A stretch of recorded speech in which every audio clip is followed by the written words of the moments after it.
Hi, and welcome to Toni Time. To my left is Elsa, and Elsa's been on our show before, but today we have brought Phillip, the snake. So Elsa, tell us about Phillip. So Phillip is he's an albino western hognose snake, and I remember last time I was here I said I wanted a ball python. Yes, you did. I ended up getting this guy from this little store down in Sanford. It was called Pet Pros. It was run by this woman, I think her name was Stacy, and she was a breeder of parrots and stuff. She knew a lot about birds. She did not know a lot about snakes, so he was kind of a rescue. Oh. And they were about to close 2 weeks after we got him. They did close, so they aren't open anymore. Oh, wow. She did take all the animals to a different store in New Hampshire, but I don't know which one. Okay. At the pet store, he was originally $250, just because he's albino, and a normal hognose costs like $100, maybe $50 or something. Okay. We got him on discount for $105. He was a Walmart blue light special. Yeah, he was a Walmart blue light special. Let me hold him. Or a Walmart yellow light special. Yellow light. Oh, wow. I don't know if the camera can see Phillip. He's not very photogenic. Well, we didn't put makeup on him today. Yeah, if I try to take pictures of him, he always looks the other way. Oh, Phillip. Like sometimes I take pictures of him with Mia, and the dog will be looking right at the camera, and he'll be looking the other way, and then I get him facing the camera, and the dog will look the other way. Well, you can never get them. He's very active. Yes, he wasn't very active when we first got him because the lady, like I said, she didn't know what she was doing. She knew a lot about birds that I looked up, and they were all true, but she didn't know about snakes very well. Like she said, she had a ball python that wouldn't eat for a year. Oh my goodness. I don't think she even tried to feed it though. Well, but Phillip didn't eat for 6 months. Yeah, like 6 months because we tried feeding him, would not eat anything. Then finally 2 weeks ago, we put him in this, locked him in a closet with a live pinky overnight, and he just scarfed it down. Well, explain to the audience what a pinky is. A pinky is a baby mouse that is newborn to a week and a half old. They are small, hairless, blind, and deaf. Oh, okay. And we are not allowed to feed Phillip anything bigger than his head, so a pinky does the trick. When he gets a bit bigger, if he does get bigger, this is usually the normal size for hognoses that are males like him. He would have to eat a fuzzy if he... What's a fuzzy?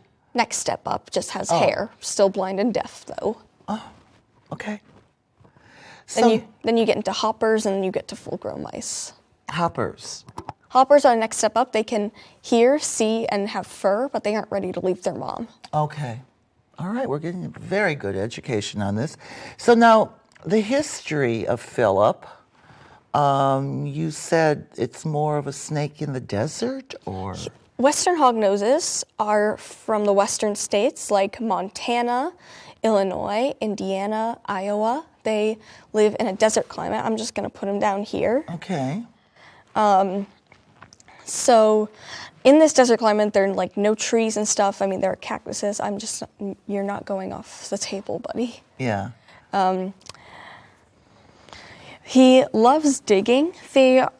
There isn't a lot of water out there, so he's rarely around his water dish. We do keep the water dish in there, but he doesn't really drink or go and bathe in it. He hates water. One time I gave him a bath, and he was so mad at me. He was like, "Mom, I must be the only snake in the world who gets a bath with a Q-tip."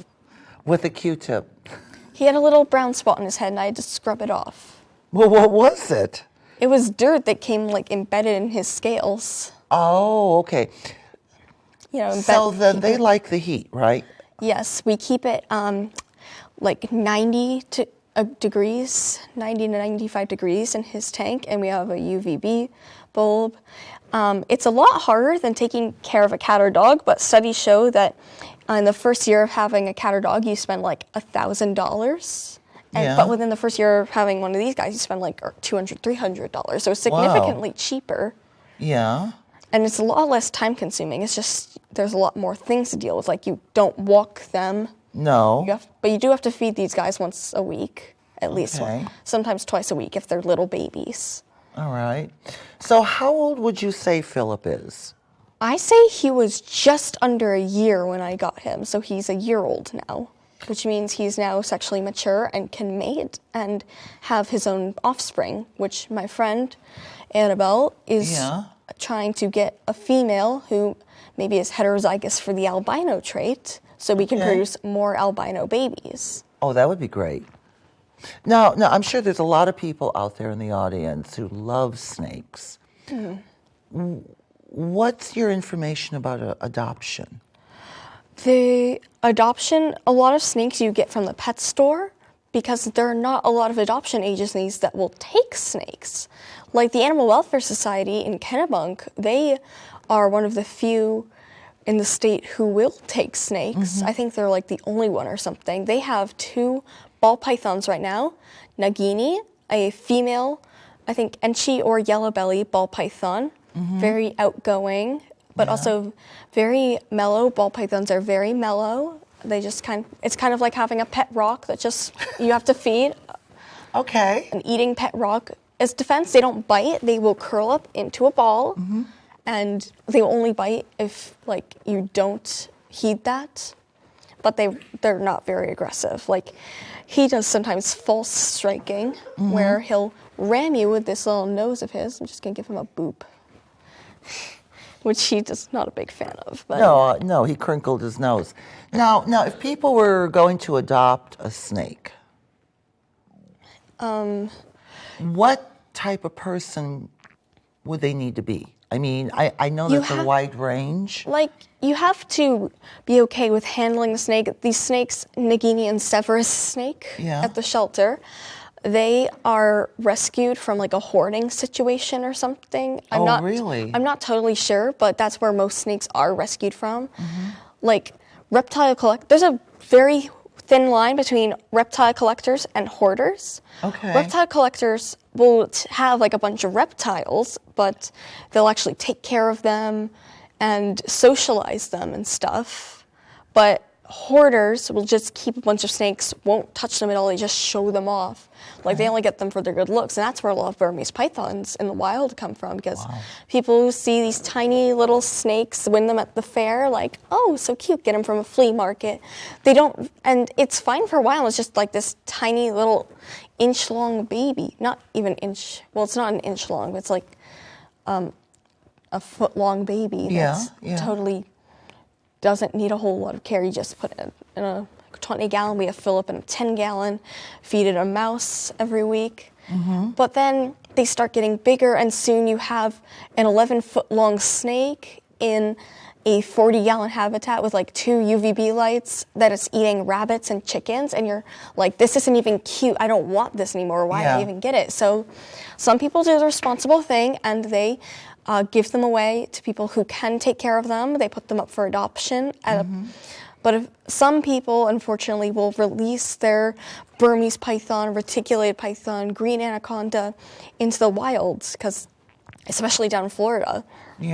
But the majority of the snakes in Florida, actually, they don't come from those people. They actually come, like, I'm not saying all snakes in Florida don't come from those people, because I'm sure they do, some of them. But most of them, actually, it's Hurricane Katrina's fault. Oh, really? In southern Florida, when Hurricane Katrina struck, there was a huge laboratory Burmese python breeding facility. When the hurricane came, the facility had to be evacuated, and they didn't have enough room or time to get all the snakes and take them with them, so they left them to face the storm. And Burmese pythons are very, very good swimmers. They are in usually a very wet habitat. They're from Southeast Asia. You know what, they're just all over Asia, especially the retics too, but not really in Japan or anything. That's a bit too cold for them. I mean, like Burma and Cambodia and India. But so these snakes managed to escape when the hurricane struck, the ones who survived and went down the wild. Some of them were gravid, meaning that they were pregnant, they were about to lay eggs. Oh, wow. And they survived the storm and are still out there because these snakes can live like 20, 30, 40 years. The oldest snake was a reticulated python. I think her name was Lucy. She lived to be 40 years old, 42 years old. So, I mean, if someone had a snake from the time it was a baby, and something like that happened with Katrina, and now they're out in the wild, will they survive? The chances are pretty much 50-50. Snakes are not domestic animals. I think people need to understand that. There are some snakes that are aggressive, some snakes that are totally fine, like Phillip. Sometimes he does get a bit mad, but he's totally tame. If I let him out in the wild, he probably would survive because they do hibernate. It's very cold out in the desert, believe it or not. There's no snow or anything, but it can get to 20 below zero out there. And so these guys, they will actually go into hibernation. I couldn't really play with him for a while when I first got him because he was in hibernatory state because he is a North American species. Oh, wow, okay. They even go up into like southern Canada or something, these guys. Wow. Like Calgary and places like that. All right. So if somebody, now you were explaining about a hoarder and a reptile collector. A reptile collector usually is very responsible, keeps them in the proper containment, locks the containment so nothing like this happens. But a hoarder just doesn't care. Like a person can have like a whole bunch of animals like cats, dogs, birds, fish, and just not take care of them. And that's pretty much hoarding. Like I have, like my mom calls me an animal hoarder, but I take care of my animals. I have my dogs, my cats, this guy, my fish. And I wouldn't call myself a hoarder. I definitely have a lot of animals, hoping to get more in the future, but I do not leave them to die. I don't get them to show off to people. I get them for your enjoyment. Yes, for my enjoyment. So we can both be happy. They'll be happy because they're getting the proper care, and I'll be happy because I'll have a new little friend to play with. Like for the first few months I got this guy, he was very aggressive. He had not been handled. It's very important with exotic pets. You have to socialize from the moment they are born. Oh, okay. The more you socialize, the more tame they will be.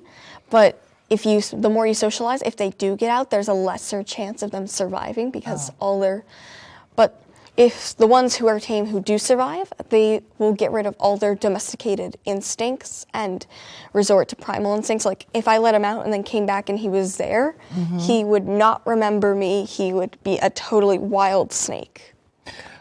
So now, with a snake, they pick up on your scent, your vibration? Vibration. The snakes, you can notice right here, there is no ears. See, there's no ear holes. Okay. Like they have nostrils and stuff, no ears. So Phillip can feel vibrations of what I'm saying, but he is completely deaf. Okay.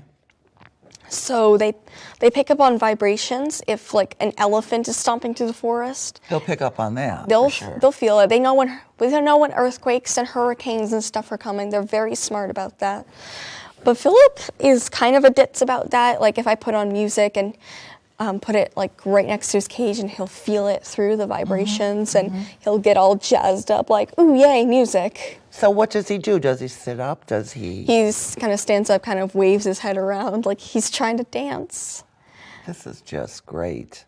So now, I mean, there's so many people who will go to different countries and smuggle in. Yeah, like sometimes, like we wouldn't have Burmese pythons or ball pythons here in the U.S. if they weren't imported. Like there's a difference between smuggling and importation. Smuggling is when you take an endangered animal and import it, but it's not good because those animals, they shouldn't be kept as pets. They need to be, like, I agree, they should be used for captive breeding to support their species, but they shouldn't be sold as just casual pets. You would need like a breeder's license or something so they can repopulate their species. Okay. Now, is this an endangered species? It is not It is not an endangered species. They are protected in Illinois. You cannot have one without a breeder's or a rehabilitation license. Okay. But they are very plentiful in other states. And there are companies that do breed these, like BHB Reptiles, Hilltop Hognose, that is based in Massachusetts and New Hampshire. They don't really have they have a Facebook. They don't have a website, though. Okay. The lady who sold Phillip to me said that she didn't know where he was bred. He could have been bred like in Alaska or something. Oh, really? But she got him from a reptile broker. And a reptile broker is somebody who will go out and buy reptiles and then sell them to places who will get a good home for them. Okay. So we don't know who this reptile broker is. We don't know who bred him, who his parents are. We don't have any lineage on him, which it makes it a little risky to breed him to another female because we don't know if they're like secretly long-lost cousins or something. Oh, yeah. We don't have any heritage. Inbreeding. Yeah. Well, does that work the same way as it does with dogs? Yeah, it works. It works like that. Like with everybody, Okay. like humans inbreeding, that can lead to problems. Snakes, dogs, elephants, anything inbreeding can lead to problems later on in life. Wow. Now, at the shelter, you said there's two snakes up for adoption. Yes, there are 2 ball pythons. There was a bearded dragon and a leopard gecko who both got adopted. Now, what are they? Break that down for the audience. Which ones?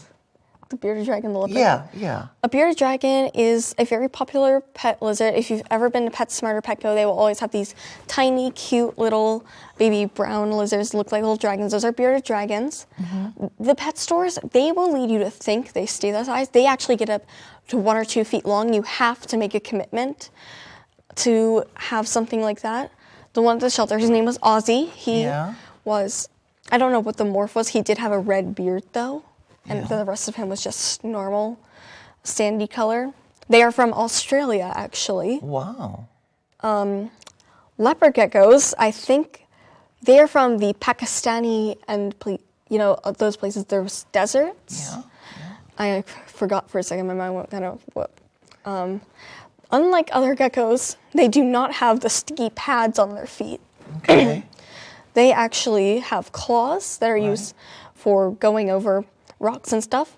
You will see those too. They don't get very big, so the pet stores are right about that, but the pet stores will also mislead you to believe that they need sand in their cages.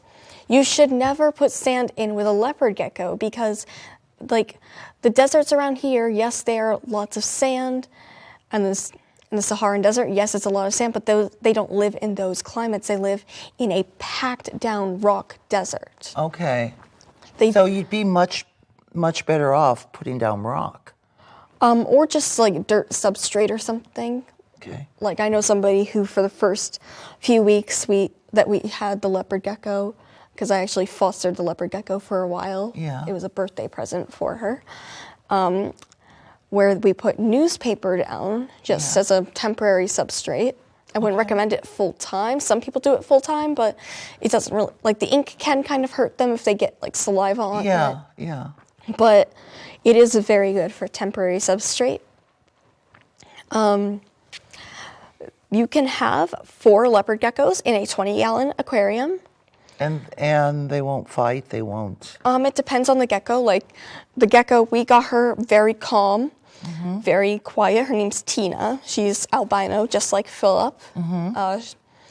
We got her from a reptile breeder that was at an expo, which is like Anime Con or something. The most famous expo in America is Repticon, which is like reptile convention, and breeders from all over the states of like lots of exotics, like not just reptiles, like snakes, sugar gliders, tarantulas, lizards. They'll come from all over to sell their animals there. Wow.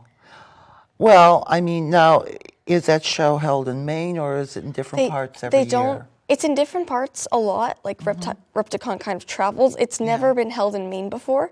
There was one reptile expo, not Repticon, that was held in Maine back in 2012 by the Maine Herpetological Society, but that was the only one I've ever seen being held in Maine.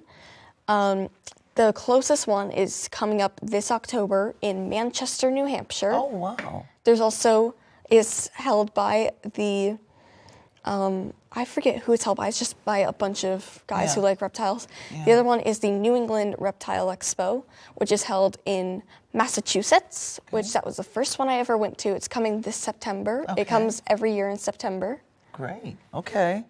So I hope the audience out there is taking notes. Yeah. If you're interested in a snake or you want to learn more, I would go to that show. Yeah, you can ask questions from all sorts of different vendors. They will tell you a lot of stuff about reptiles. Like, it's nothing that you will hear any old PetSmart be like, oh, you just need a light and some sand and a rock for this gecko. Get the heated rock. Never get a heated rock for an animal because they can burn themselves. Yeah, I on would that. think so. Well, I mean, knowledge, they probably have very little knowledge on certain animals. Yeah, like those big CEO corporations, they don't do it for the animals. They do it for the money, really. Yeah. Well, they do. Which is sad, because if you want to work with animals, it should be because you love animals, not for the money. Yeah. Like, I want to work with animals and I'm older, like Phillip, but I would never be in it for the money. No. Because it involves working with animals, and I love animals. Yeah, definitely. I mean, he seems pretty content here. Oh, just wait, I can demonstrate. There's actually a video that I took of him. There's a certain spot he does not like being touched, and he will do a defense mechanism where he will puff up. Watch this. He'll puff up this part of his head and pretend to be a cobra. Oh, come on, come back here. Okay. If he's gonna do it for us today, I'm not sure. So he doesn't like his tail being... Not really. Okay. And also, if I wake him up, he does not get happy. But I do have the video, which I sent to Steve, we can show on here. Okay.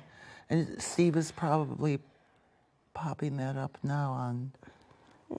Okay, look at him. Wow. Now tell me, what's the life expectancy? 18 to 19 years for these guys. Really? So he's not going to live as long as other snakes can. Yeah. But he still is going to live a very long life. I think the shortest lifespan I've ever heard in a snake is the garter snake living 6 to 12 years. Yeah. Which my garter snake died at 3 years old. Okay. From freak accident. I don't want to know. You don't want to know. I don't want to know. Okay, so, I mean, your knowledge on this is just amazing. Yes, a lot of people, they see snakes. Like, in Texas, there's a huge problem with turtles being sold on the side of the road. Like, baby turtles just taken out of the wild, being sold in tiny little aquariums on the side of the road for like $5, and people don't know what they're getting into. And so they find out the hard way, where it's like, oh, you need a 40-gallon aquarium and a filtration system and a basking spot. You don't just keep them in this tiny little plastic container meant for, like, traveling for their whole life. And if you keep them in water without a basking spot, they will get shell rot. Their shell will start to rot. Oh, I didn't know that. Oh, my. Like, if it's caught very early, you nip it while it buds, it's treatable. It's very easy to treat. But if it starts rotting their whole shell, then you're screwed. Oh, my. Now, I mean... You said before you even bought Phillip, you researched for like 3 months. Yes, after I learned about... Because you must have looked at a lot of snakes. Yes, I did look at a lot of snakes to try to find the right one for me. I wanted a ball python. My uncle, who is a herpetologist, recommended a hognose snake. And I was like, you mean from the snake that went to school? It's a book written in the 50s or 60s that my dad used to read to me when I was a little kid about this boy named Hank who finds an eastern hognose, which is this guy's eastern cousins, and names him Puffy and keeps him as a pet.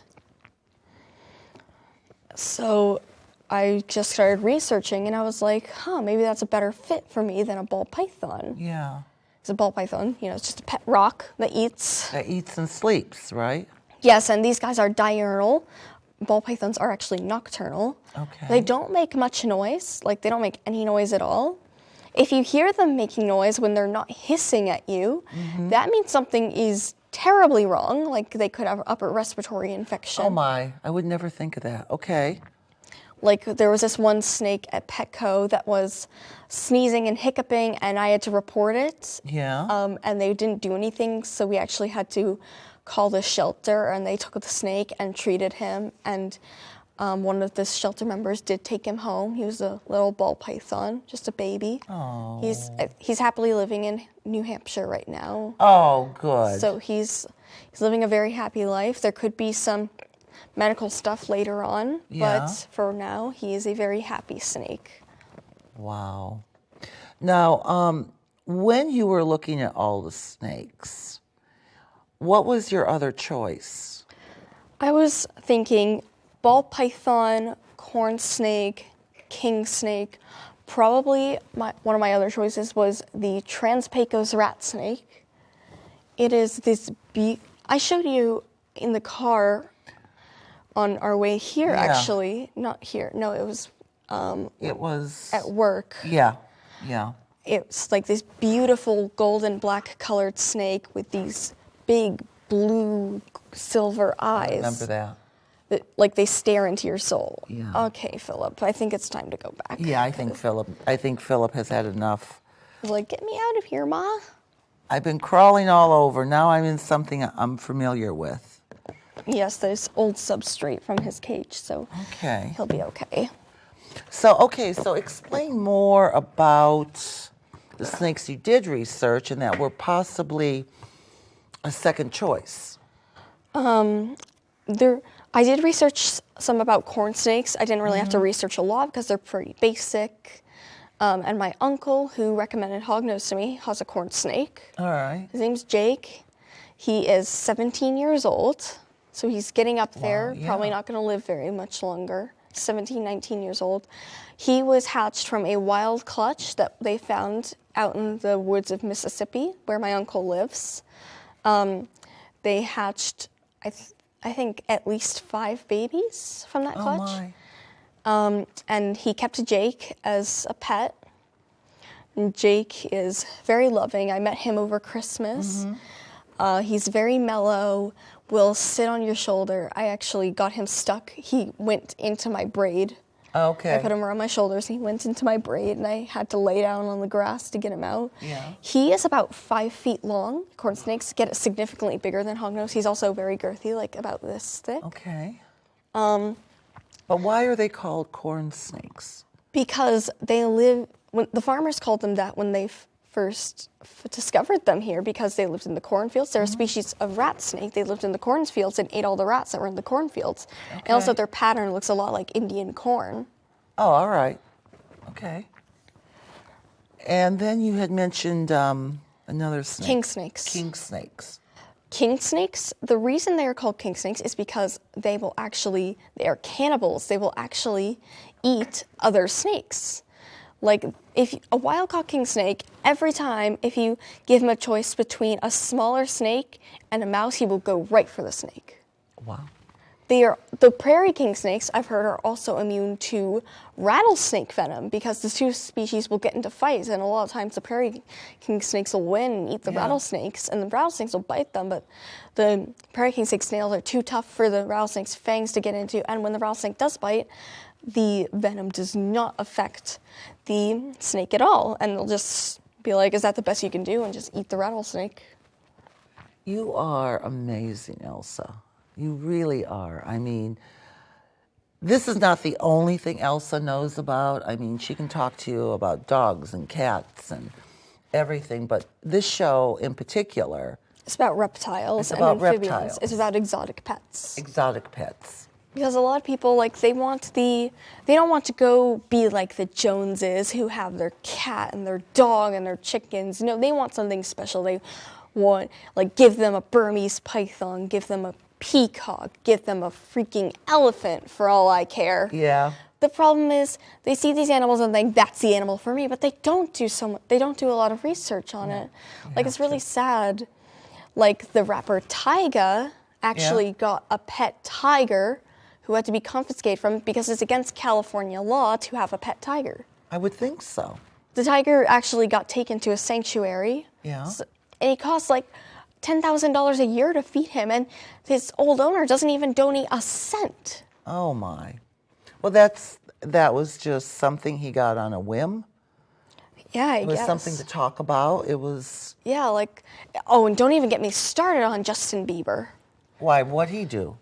So he I actually. hear this. The worst thing I think he pretty much ever did is he got a baby Sunglow Motley red-tailed boa constrictor. Yeah. Sunglow Motley is just a morph of the red-tailed boa constrictor. You know, like Phillip's albino. There's a morph of hognose called anaconda.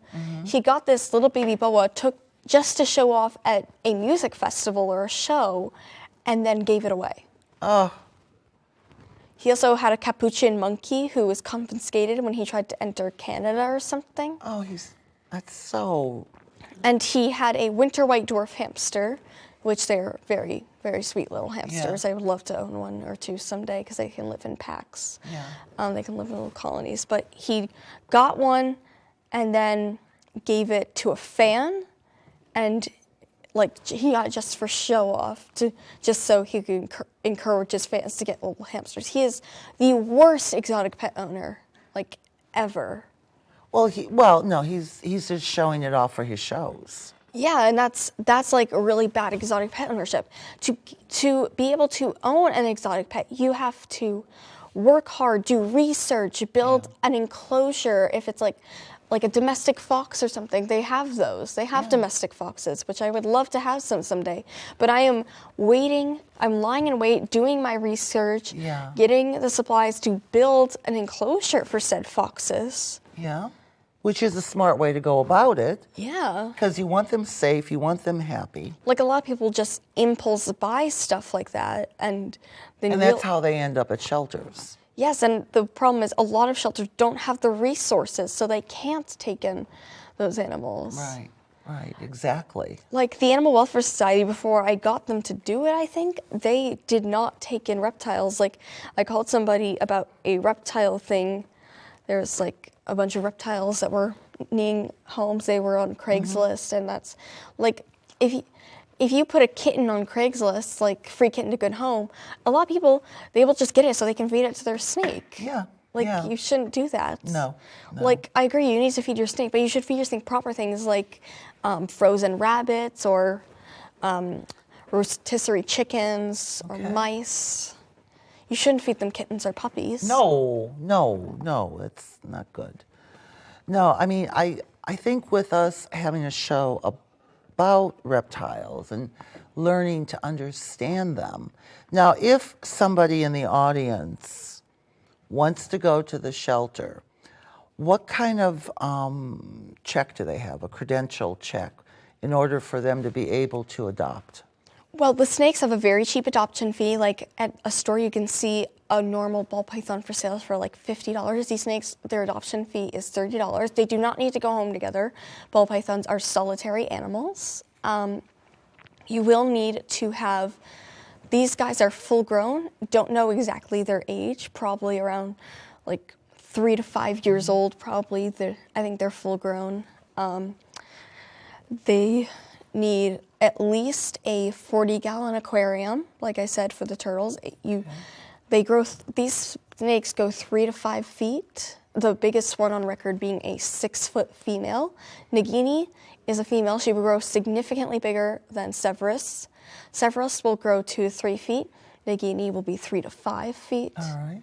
Possibly 6 feet if you feed her very well. You will need to change her aquarium as she grows. Phillip is already full grown, so if we need to change his aquarium, we can just move him into the 20-gallon we have. Yeah. We have 2 20-gallon aquariums that he can live in, but he prefers a smaller space. Well, yeah, it's cozier. It's like a studio apartment. You'll need UVB bulbs like we have for Phillip. You'll need a double lamp, like one is for the vitamin D. The other is for the heat. instead of projecting light, it projects light, but it also projects heat coming from the light. Do not get heat rocks. I repeat, do not get heat rocks. Like, it's rocks that you plug in and they heat up. You cannot control the temperature of those. The animals, no matter what they are, they will burn themselves on the rock. Yeah. And you will have to take them to the vet. There is only one vet in all of York County that treats exotics. She's up in Saco. She is Phillip's vet. She is specialized in exotics, sees all animals, very knowledgeable woman. All right. I admire her a lot. She did such a good job with Phillip. After we took him to her, he started eating again.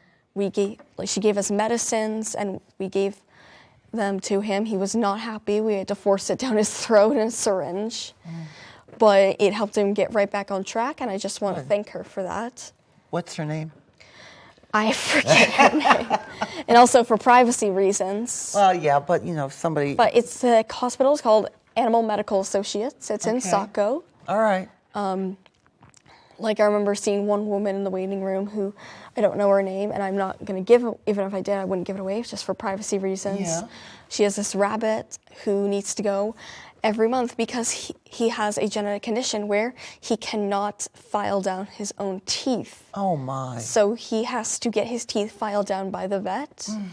It's, for exotics, it's $80 an hour for that, plus the medical expenses. The last one, I think, was $300 because we had to get so much medicine for him. Yeah. But it's definitely worth it because she just makes them well again. Like Kennebunk Animal Hospital, they will only treat dogs and cats and stuff. Yeah, so you really can't go there. Yeah. So we're getting close to the end of the show, Elsa, but let's talk about, I know that we're flashing up on the screen the animal shelter, the address, the phone number. Say you saw our show, you watched and listened to everything Elsa had to say, her advice, I think is... I forgot to mention, for ball pythons, you also need a plant for them to kind of hide in, because they are an African jungle species. They do live in the jungle, and they also need a water dish. For other snakes, like Brazilian rainbow boas, I would recommend a mister. You have to mist them because they are from the Amazon. They do need a lot of water. These guys, not so much, but you do need... Every snake needs a water dish. Every animal needs to have a water dish, unless they're like a fish or something, because then they just live in the water. Yeah, absolutely. But for every animal, always keep water near them, because otherwise they will get dehydrated and they can die from dehydration, just like humans can. Sure. So I think everything we've learned today, Elsa's very knowledgeable, and she's amazing. I'm in awe of her. But I really have to say, think about it before you adopt an exotic animal. Or buy one. Or buy one. Some breeders, they will scam you. Like, I've seen at flea markets, sugar glider breeders. Sugar gliders are this flying Australian possum. They will tell you, oh, it needs to be kept in a hamster cage. No, do not keep it in a hamster cage. They are flyers. They need, like, a giant ferret or a bird cage to be in. Like, not one of those old-fashioned Victorian canary cages, like a giant macaw cage they need to be in. And they'll tell you, oh, you need to only have one. They're solitary animals. No, they are pack animals. They are group animals. If you only have one, they will get depressed and they will kill themselves. They will die from depression. No, I mean, this is very good information. And I think your love for animals and your knowledge is amazing, Elsa. Oh, look, he's digging in here. And I think you've helped a lot of the people out in the audience today understand a lot more. And you'll come back to the show. We'll talk about another animal. Yes, hopefully the next time I come in, I will have everything on my list of new animals I want to get as siblings for Phillip. Like, I would like a Bork's parakeet. They're little, they're parakeets. They're actually pink and black. They're all pink and they're very sweet. They sing, don't talk. I would love to have a pair of sugar gliders, just like I mentioned previously. You need 2 or more. I'm just going to have 2. You cannot keep males together unless they're neutered. And I do want a pair of males, because the females can be kind of Well, crabby. females can be. All right, so you're going to come back. We're going to do another show. Yeah. Talk about more animals. I might bring in my dog or my cats or Oh, something. Cinda? Cinder, who is Cinder. not very smart. Oh, honey. She's kind of a ditz. She's creative. My mom thinks the Cinder stands for Cinderella. My dad thinks Cinder stands for Cinder Block. Oh, okay. Well, there you go. So, Elsa, thank you for being on the show today. It's no problem. And I mean, I love having you on. I love hearing. I learn just as much as you do out there in the audience. And Elsa's full of information. So all the phone numbers and everything are at the end of the show. Please feel free. And I'm taking Phillip out to say goodbye. Oh, to Philip's everyone. going to say goodbye. Yeah, he's So I getting- want to thank you for watching our show today. And have a good day. Bye-bye.